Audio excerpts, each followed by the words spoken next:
안녕하세요, 김정민입니다. 자, 여러분 좋은 하루 되고 계시죠? 일과 삶의 균형을 꿈꿨던 트레이너들, 그런데 왜 그들의 현실은 편의점 야간 알바인가? 한때는 피트니스 분야에서 운동복을 입고 내 이름을 걸고 내 시간표를 내가 짜면서 워라밸을 실현할 수 있다고 믿었던 트레이너들이 있었습니다. 운동 좋아하니까 트레이너가 내 길이지, 내가 시간 관리 잘하면 스트레스 덜 받고 여유도 있겠지라며 긍정적인 환상을 품었던 이들은 어느 순간 고객 없는 시간에 홀로 센터를 지키며 알바보다 못한 시급에 한숨을 쉬고 결국에는 체육관이 아닌 편의점 계산대나 배달 오토바이 위에서 시간을 보내게 됩니다. 대체 이들에게 무슨 일이 벌어진 걸까요? 그토록 갈망했던 워라밸은 왜 그들을 피트니스 바깥으로 내몰게 된 걸까요? 자, 해당 주제에 대해서 이야기를 나눠보도록 하겠습니다. 자, 영상 끝까지 시청 부탁드리겠습니다. 워라밸이라는 단어는 트레이너에게는 사실상 애초에 구조적으로 실현 불가능한 환상에 가까웠습니다. 일반적인 직장인은 출퇴근 시간과 업무 범위가 명확하지만 트레이너라는 직업은 개인의 시간은 꼭 고객의 시간이 되는 구조 안에 있습니다. 즉, 오전 6시 첫 회원부터 저녁 10시 마지막 회원까지 아무리 시간표를 잘 짜보려고 해도 결국 고객의 라이프 스타일에 종속될 수밖에 없는 현실 앞에서 처음 품었던 자율성은 무너지기 시작합니다. 트레이너들이 처음에 워라밸을 추구하며 선택한 방식은 레슨 수 제한 혹은 오전, 오후 특정 시간만 근무, 같은 식의 자기 보호적인 스케줄링이었습니다. 그러나 이 방식은 현실적인 수익 감소로 직결되었고 수익이 떨어지면 당연히 생존 문제가 불거지게 됩니다. 더군다나 최근 몇 년간 고객의 운동 패턴 자체가 불규칙해지면서 고정 수입 구조가 무너지자 일정한 시간에 고정된 레슨을 유지하는 것 자체가 어려워졌고 트레이너들은 오히려 시간만 남고 돈은 안 되는 상황에 빠지게 됐습니다. 그렇다고 센터에 계속 있으면서도 레슨이 없는 시간에 책이나 운동을 하면서 여유롭게 보내면 되지 않나라는 식의 발상은 현실을 모르는 사람들의 낭만에 불과합니다.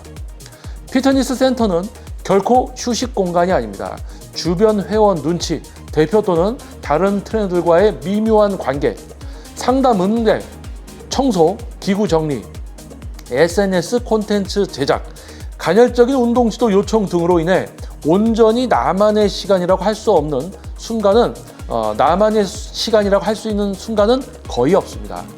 결국 레슨 없는 시간은 진짜 휴식도 진짜 업무도 아닌 어정쩡한 대기 상태가 되고 이것이야말로 워라밸을 파괴하는 근본적인 요소가 됩니다.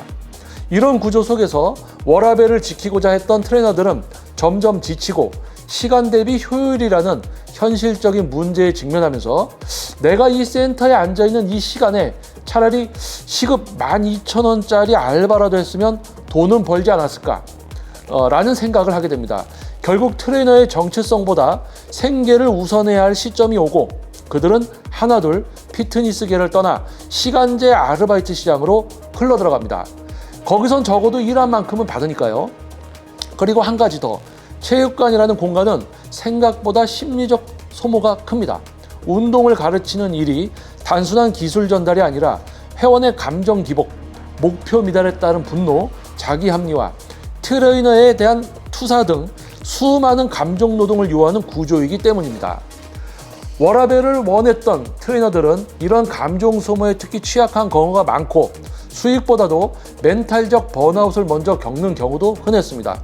그러니 피트니스 밖에 시급 알바가 그들에게는 단순 노동처럼 보여도 오히려 감정 소비가 적고 명확한 지시와 보상이 있는 구조라는 점에서 정신적으로 훨씬 안정된 선택처럼 느껴지게 되는 것입니다. 결국 워라밸을 꿈꾸던 트레이너들이 피트니스 산업을 떠나 시급 알바를 택하게 된 이유는 그들이 실패해서가 아니라 그들이 가장 먼저 현실을 직시했기 때문입니다. 아무리 운동을 좋아하고 사람을 좋아하고 스스로의 성장을 갈망했던 이들이라 해도 시스템적으로 일과 삶이 양립할 수 없는 구조에 너무 오래 머무르면 결국 몸이 먼저 신호를 보내고 마음이 등을 돌립니다. 이상과 현실이 충동할 때 떠나는 사람이 꼭 패배자는 아닙니다. 오히려 그들은 내 인생을 지키기 위해 떠난 용기 있는 사람들일지도 모릅니다. 여러분 앞에 있는 저는 이제 21년 차 전문 퍼스널 트레이닝을 이제 진행을 하고 있는데요. 저 역시도 수많은 이제 트레이너들도 접해왔고 많은 또 회원님들을 지도를 해왔죠. 저 역시도 대부분 이제 오후에 좀 활동하시고 오전에 좀 늦게 이제 일상을 시작하시는 분들은 오전 이제 아침 6시부터 이제 레슨을 받으시고요. 그리고 이제 주부님들 같은 경우 오전 한 10시나 11시, 12시 그리고 이제 오후 조금 빠른 시간은 이제 대학생 분들 그리고 약간 이제 퇴근 시간 이후부터는 직장인 분들이 많이 발걸음해 주시죠. 그래서 일반 분들이 레슨을 받을 수 있는 어떤 사회 활동이 끝나는 시간 하기 전 이 시간대에 이제 지도를 해야 되기 때문에 어떻게 나만의 시간 어떻게 뭐 오전에 일하고 저녁에 쉬고 이런 게 이제 어렵습니다. 전문 퍼스널 트레이닝은 트레이너는 오전에도 일을 하고 낮에도 일을 하고 저녁에도 이제 수업을 진행해야 되죠. 그래서 그렇게 하다 보면은 약간 이제 좀 지침이 오고 또 이제 또 우리가 만나는 다양한 회원님들, 다양한 성향의 다양한 이해도와 다양한 성격을 갖춘 이제 회원님들을 만나기 때문에 아무래도 감정적인 소모나 그런 지침이 있겠죠. 그래서 그런 것이 좀 누적이 되다 보면 이런 퍼스널 트레이너라는 직업에 좀 적응을 하지 못하는 분들 거의 이제 트레이너를 시작해서 한 1, 2년 그리고 특히 이제 퍼스널 트레이닝을 진행하다 보면 자신이 또 경쟁력이 없으면 회원님이 재등록을 하지 않으시거든요. 그래서 금전적인 압박 그리고 뭔가 레슨이 없는 시간대에 뭔가를 하려고 해도 이게 완전한 또 자유 시간이 아니고 또 그런 부분들 때문에 조금 다른 일을 이제 하러 가는 경우들이 이제 많습니다. 그래서 오히려 그런 쪽에 가서 해방감을 맛보고 또 그 일이 자신에게 맞다. 그래서 또 그렇게 해서 또 지속적으로 일을 하면서 또 살아가는 분들도 계시죠. 자, 트레이너라는 직업이 겉으로 보기에는 멋있고 화려할 수 있지만은 실제 속으로 들어가면 여러 가지 좀 힘든 부분들이 많습니다. 하지만 그런 부분들을 이겨내고 10년, 20년 여러분들을 위해서 열심히 본분에 충실한 지도를 하는 트레이너들이 또 있다는 것도 여러분들은 알아주셔야 되겠습니다. 자, 영상이 도움이 됐다면 소중한 구독과 좋아요, 알림 설정 부탁드리겠습니다. 저는 다음 영상에서도 또 여러분을 위한 현실적인 영상으로 다시 돌아오도록 하겠습니다. 좋은 하루 되십시오. 감사합니다. 김병민이었습니다.